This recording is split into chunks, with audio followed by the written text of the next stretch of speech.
story at 11 a.m. is an 8-month investigation into the Isla Vista mass killings that has come to an end. The report expected out today at some point. News Channel 3 senior reporter John Palmentary is live at Sheriff's headquarters with an exclusive interview. And John, this report is going to give us some details that we haven't heard before. And Joe, we're here at the Sheriff's headquarters, and this is that report that has been 8 months in the making and is very detailed, and it goes back to May 23rd on that shooting and stabbing spree involving Elliot Roger on the streets of Isla Vista. And man, next to me is Sheriff Bill Brown, the head of the Santa Barbara County Sheriff's Department. He has just literally walked out of his office where he's had some detailed meetings. And Sheriff, if you can just frame for us this morning, thank you for joining us, what we're expected to see when this report is released imminently today, and how detailed it was by your investigators. Well, John, we have concluded our investigation into the mass murder tragedy that occurred in Isla Vista in May of last year.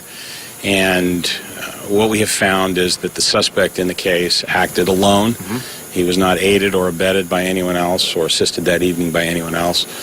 And as a result of the fact that he committed suicide at the conclusion of the rampage, there is no need for further investigation, and there won't be any referral to the district attorney for any type of prosecution because the suspect is deceased. Today, we will be releasing a summary of our investigation, an investigation which, as you can imagine, is thousands of pages. But what we have done is boiled it down to about a 65-page document, which describes in quite an amount of detail what happened on the incident during the date of May the 23rd, 2014, the response to what happened, and then an investigative background into the suspect and into his early life, his preparation for the crime, his previous interactions with law enforcement, and there will also be a description of the injuries that were sustained by people, in 6 cases fatal injuries, and in 14 cases, thank God, survivable injuries. And those will be described in the summary format from the autopsy findings. And there's a message in the report that we're hopeful that we can take lessons learned from this tragedy and help shape some policy and help shape some training into how to deal with these types of incidents, not only in response to an active situation like we had, but also, and more meaningfully, is there anything that we can do in the future to prevent such occurrences? In this case, it was a very, very difficult situation because the suspect was able to convince many people for many years that he was able to function normally in society and in the community. And in the event, he ended up obviously having a very deep mental illness that ultimately manifested itself into a homicidal rage.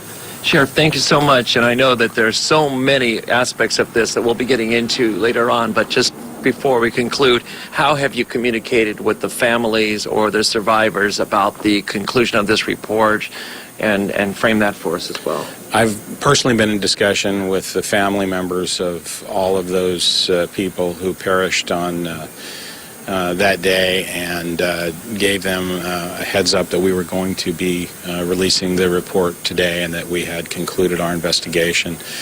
And so they're aware of it, and no doubt this will bring up very painful memories again for them, and we ask that the media and everyone respect their privacy and their grief that they're going through.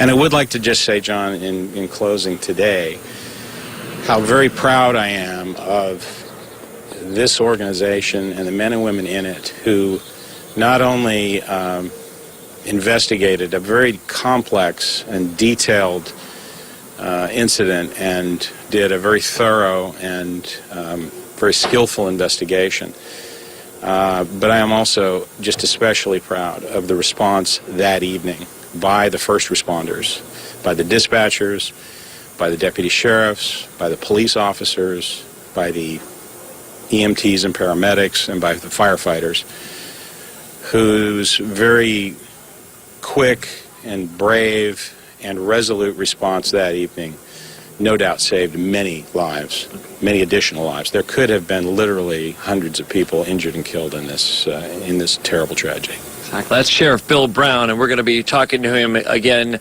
right after this interview, and we'll have more for you tonight at 5 and 6 o'clock on the recap, the 8-month investigation into the shooting and stabbing spree of Elliot Rodger in Isla Vista last May, and the details that went around that, as he said, all the way back to the beginning when Elliot first began thinking of these thoughts, and we'll, of course, recap that for you tonight. Reporting live at Sheriff's Headquarters in Santa Barbara with Sheriff Bill Brown, I'm John Palmentary, News Channel 3. All right, John, thank you very much. We're going to move on to a health alert now.